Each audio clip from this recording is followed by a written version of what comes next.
Hey everyone, Andrew DeVisi here from Fletcher Forge and Tool. Today we're going to be talking about the detail of sharpening a rasp. So I have a few diagrams drawn out here. Now my drawing is so bad that I had to label everything just so that you know what it is. So the main thing that I want to point out here is that you need to use a soft wheel and you need to use a fair bit of contact. Now both of those things are really important, but if you have to pick just one, make sure that your wheel is soft enough. So this is why a Sisal wheel is a great option, because it's aggressive, but it still retains that softness, unlike a felt wheel or something like that. The reason we want a soft wheel is because as this wheel comes around, the end of a buffing wheel has all these little fibers that stick out. So if you zoom in, it's going to look a little something like this. Here we have a blown up view of our rasp tooth. So this would be our rasp back here. This would be our rasp tooth here, and obviously you'd have more sticking out, something like that.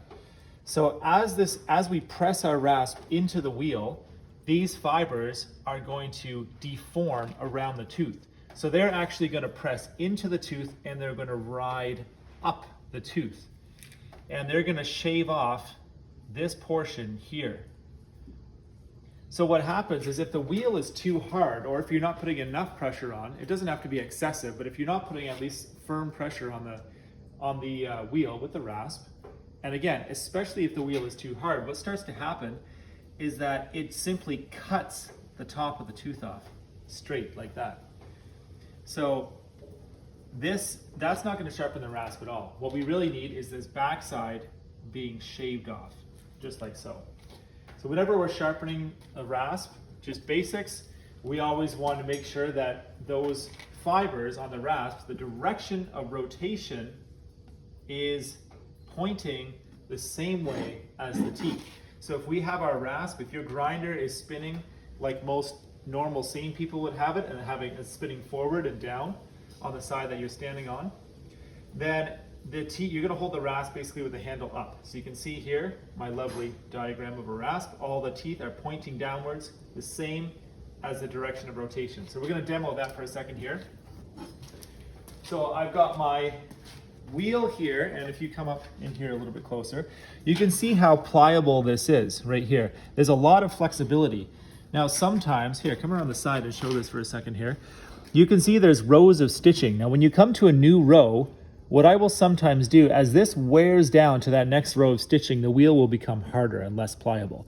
So sometimes I will very carefully take a slice in the middle of the wheel here with something like an X-Acto knife, very, very carefully, just pressing the sharp tip of it, cutting into the wheel just a teeny tiny bit, just enough to sever those and make that wheel pliable again and give you that other ½ inch of flexible surface area of contact on the wheel.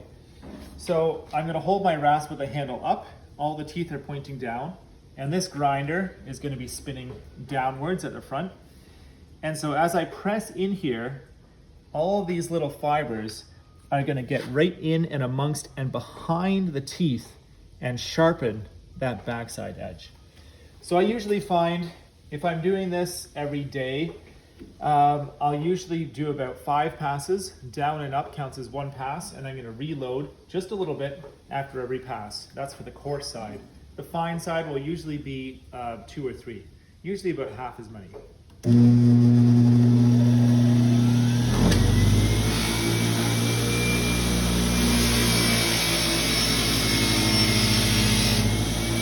So this is a 3/4 horsepower grinder. It's fairly grungy.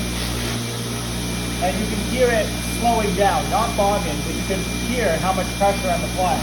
Just good, firm, consistent pressure.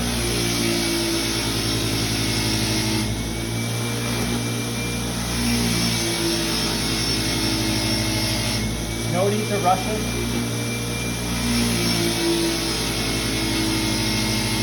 We're still allowing the grittiness of the compound to get in there and do the work.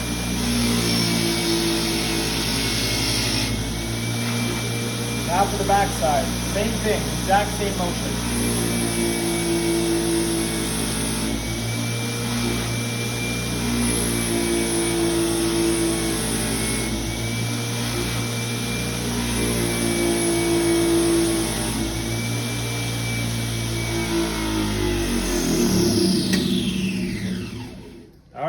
and that's it.